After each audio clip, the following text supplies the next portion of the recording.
Morning, everyone. Virgo Triad here. It is February 9th, 2018, and I ran across a video that, quite honestly, I really can't believe that I'm seeing right now. The title of the video is Sovereign Citizen Marvin Attempts to Buy a $72,000 car with his TDA and Social Security account. Now, I am going to play small snippets of this, and I'm going to use this based on fair use so that I am not infringing upon any copyright laws.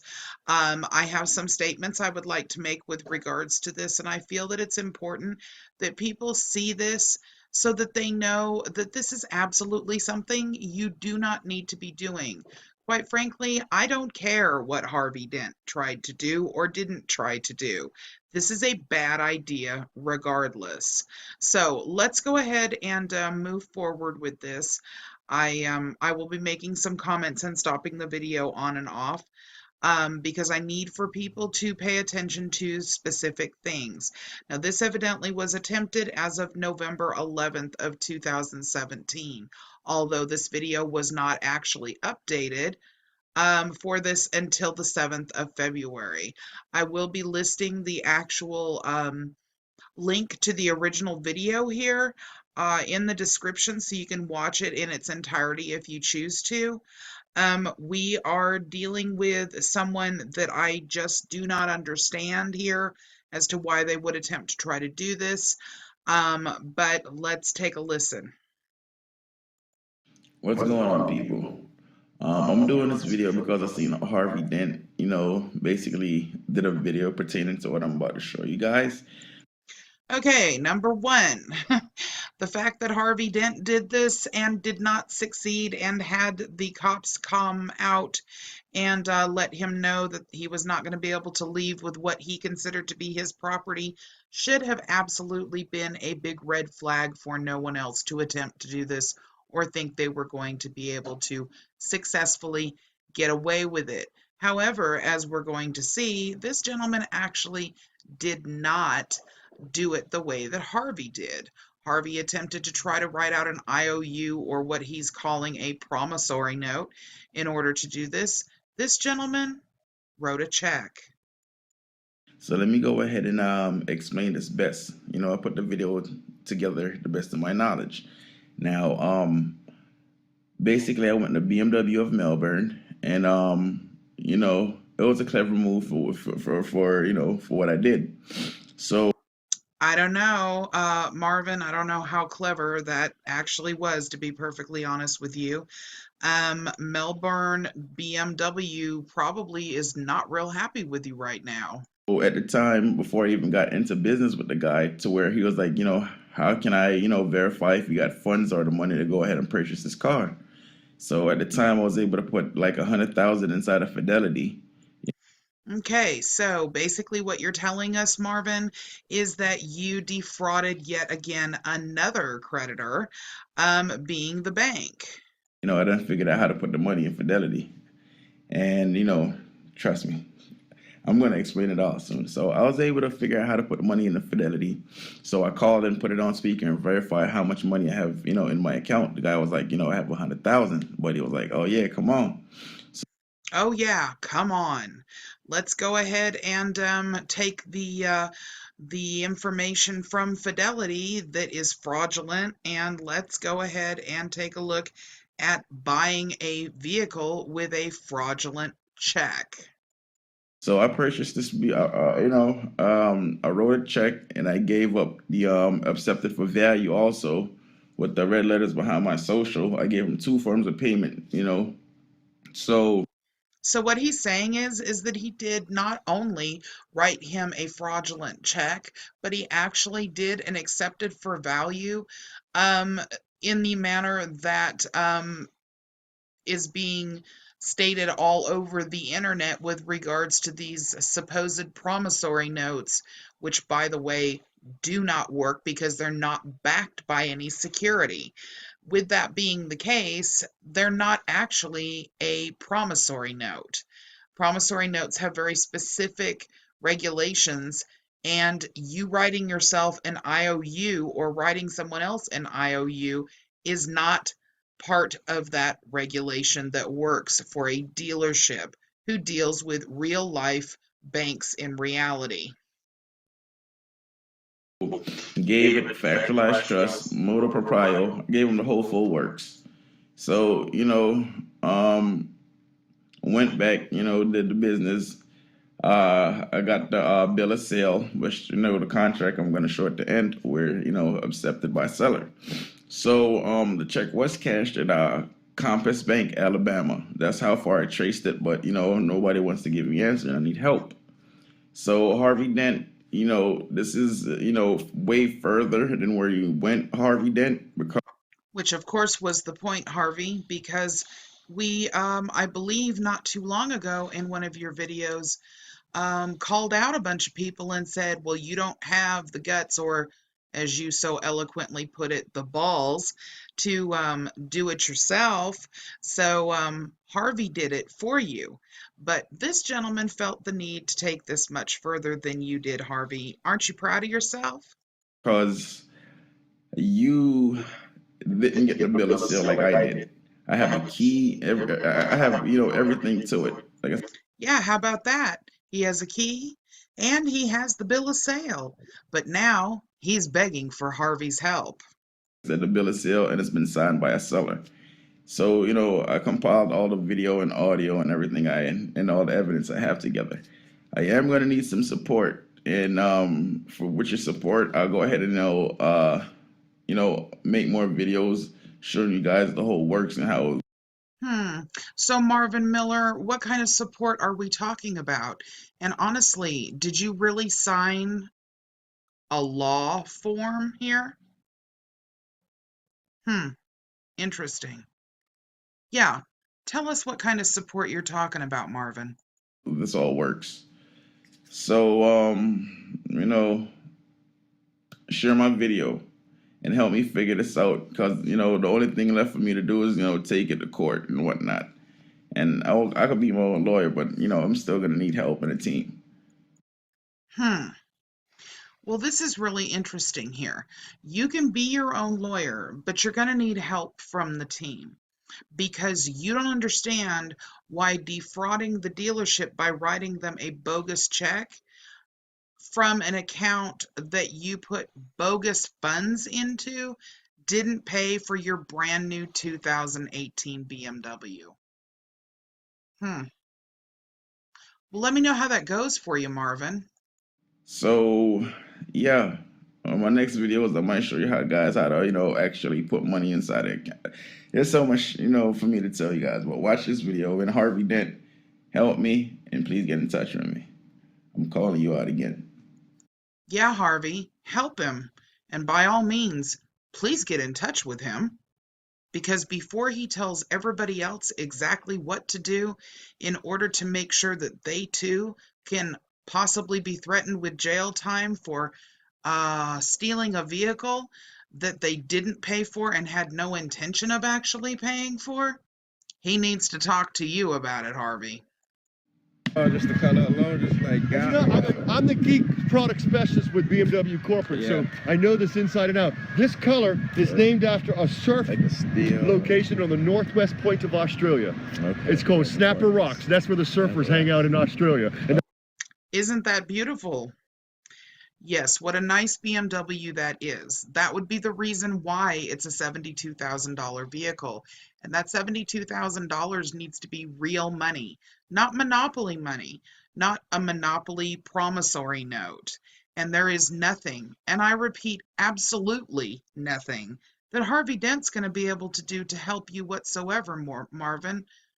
Nor do I doubt he wants to. That's what they named this after, this color.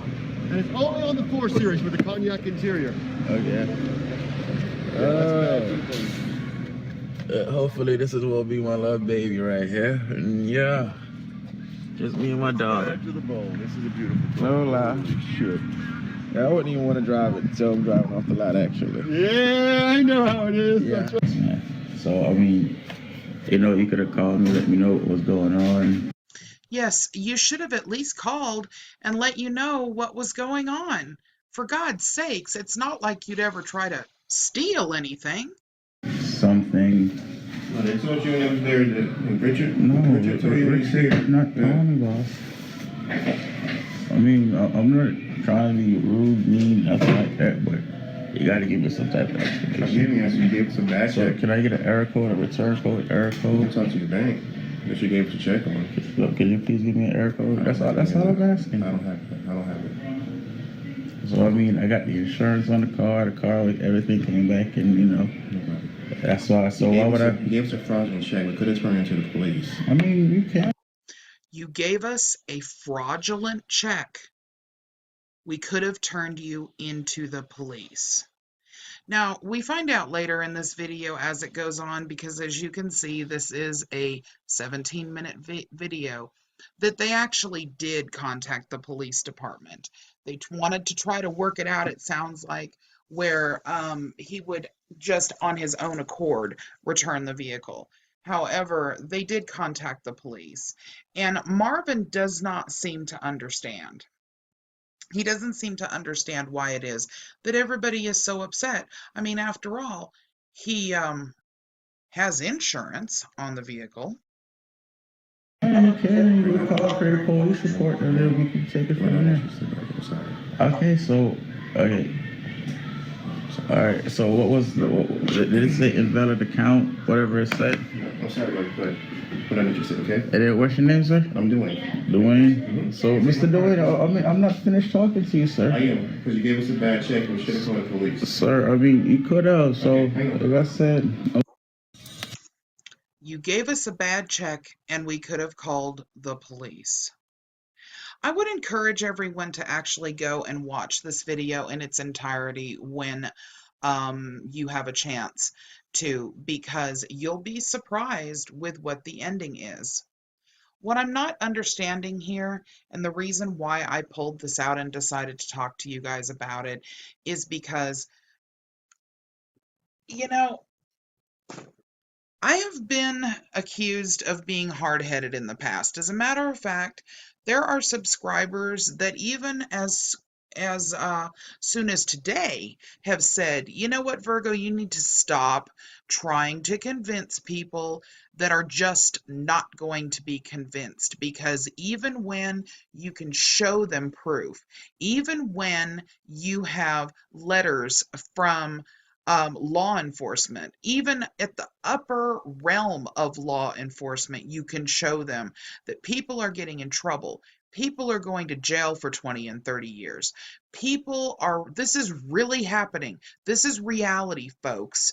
That people that even wrote a couple $100 worth of checks or did ACHs online electronically for a couple $100 or less are getting letters saying, hey, you better not do this again. It's fraud. You better contact an attorney and talk to them about this scenario. I just did the video yesterday. But even with that being the case, you just don't seem to understand, Virgo. There are people that are not going to listen, no matter what you try to show them. I keep trying to get people to understand that this kind of cognitive dissonance is the kind that puts you in prison for a long period of time. Now, this gentleman went through all this, and in the beginning I believe that he started to do it because he wanted to outdo Harvey Dent with the promissory note on that $58,000 Nissan. But it has turned in and evolved into something totally different than that now. Now he's trying to figure out how to solicit assistance from his grouping of individuals in order for him to go to court to battle this as though he has the right. Listen, guys, I don't care what Harvey says. I don't care what anybody else is telling you either. The bottom line is, these accounts do not exist. And even if they did, which they don't, but even if they did, you're not going to get to them like this. The way that you guys are handling this is all wrong. If you want the laws changed, if you want things to be different, then let's gather together and make that happen in the manner that it is supposed to happen. Not by spreading around falsities and lies. I just got through doing some equations, and I realized that if everybody in just the state of California had a $3 million trust in their name, that's like getting up there with the national debt. And that's just the state of California. It's not logical, people. It's not logical that every citizen has a trust account in their name that's worth millions of dollars. Well, let's talk about the fact that what do they base that on, okay? What do they base that on? Now, I've heard people say that it's based on their work history, but let's face it, a birth certificate is done at the time of birth. Quite frequently, most of the time. If a child is handicapped, you don't even know it at that point. If they have a mental issue like retardation of some sort or Down syndrome of some sort, it's not necessarily known upon birth. A lot of times they don't know it until they're at a point where they actually can start pointing at things and they start responding slower, which can take months. How do you base somebody's taxes that they would pay in or amount of work that they would do based around the fact that they're absolutely 100% all going to be okay? I mean, that isn't the case. That isn't what happens. A lot of people become disabled. A lot of people don't even make it to the age of 5. I mean, how would you base a value on somebody like that? Nobody's ever answered that question for me. It's a very interesting question, I think. This is absolute ridiculousness, and I don't understand why it is that those of you that buy into this are doing it. I can't believe that the cognitive dissonance can be so bad that you don't see how hideous these ideas really are. What a fool this person is making of themselves. And by the time that this video is an hour old and uploaded, we'll have channels that will be coming out talking about how brave Marvin is. This is not brave. This is not standing up for anything.